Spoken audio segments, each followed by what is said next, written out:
Hello and welcome to another mod spotlight, this time taking a look at the Spices of Life, which has some cool effects regarding food and hunger.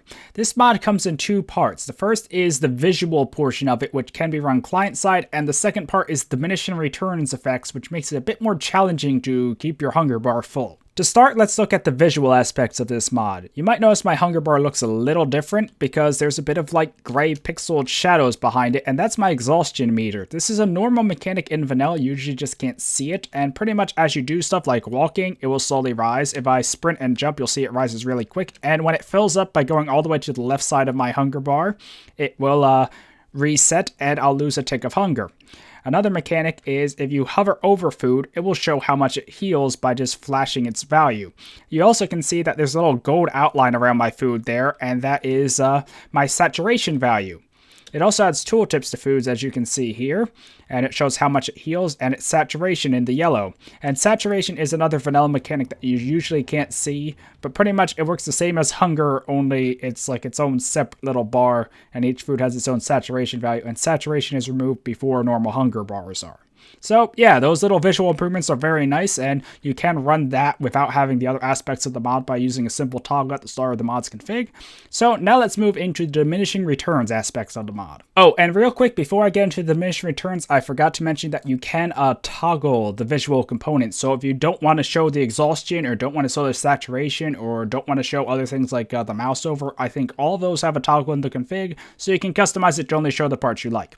Anyway, on to diminishing returns. Pretty much how this mod works is the more you eat of a food, the less effective it is.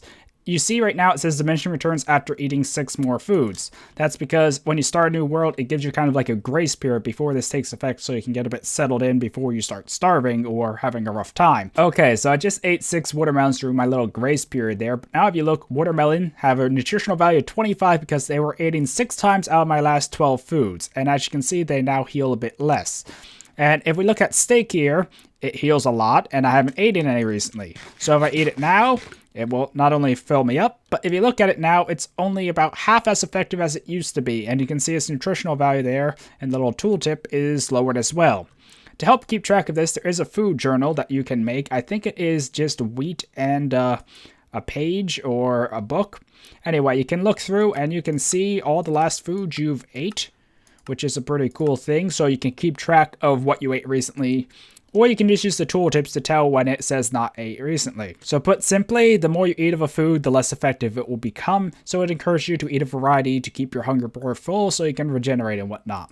And there are some other features to the mod that you can choose to enable. I'm currently running it on its default, but if I eat this cooked chicken here, you will notice that cooked chicken I ate once, but I haven't ate raw chicken, so you can kind of abuse it eating raw and cooked, and the same for other things like golden carrots and carrots, apples and golden apples, and such like that, raw and cooked fish as well. But there is an option called food groups where you can set a group of foods and make them all count the same, more or less. So I could set it so all meat count as one food group, so the more of one meat I eat, the less they all will heal. If you want to learn more about how food groups work, I suggest you read in the config because it has good information on how they work and how to set them up, but put simply, it allows you to group foods together so they all share the same limit for the history. And speaking of history, you can configure that too. As you can see here, the history is currently 12 foods, and you can change it in the config so you can make it less or more.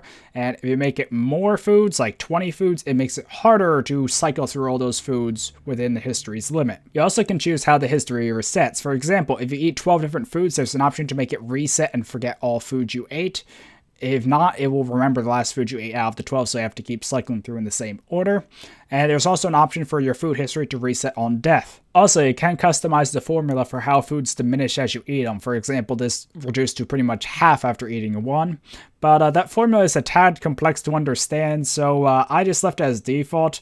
But you can customize it if you really want to look into it. And the last thing in the config is you can set it so you spawn with a food journal, or a food journal spawns once diminishing returns takes effect, like once you use up that grace period. And I'm not sure if I said it before, but you can also customize how long the grace period is, you know, how many foods you eat before diminishing returns takes effect. Anyway, I think that wraps up this mod spotlight. Personally, I really like this mod because it adds a bit more challenge to food without directly nerfing how much foods heal, and it adds some really great visual components that are nice even if you're not trying to make hunger harder. Hopefully you enjoyed this mod spotlight, and until next time, goodbye.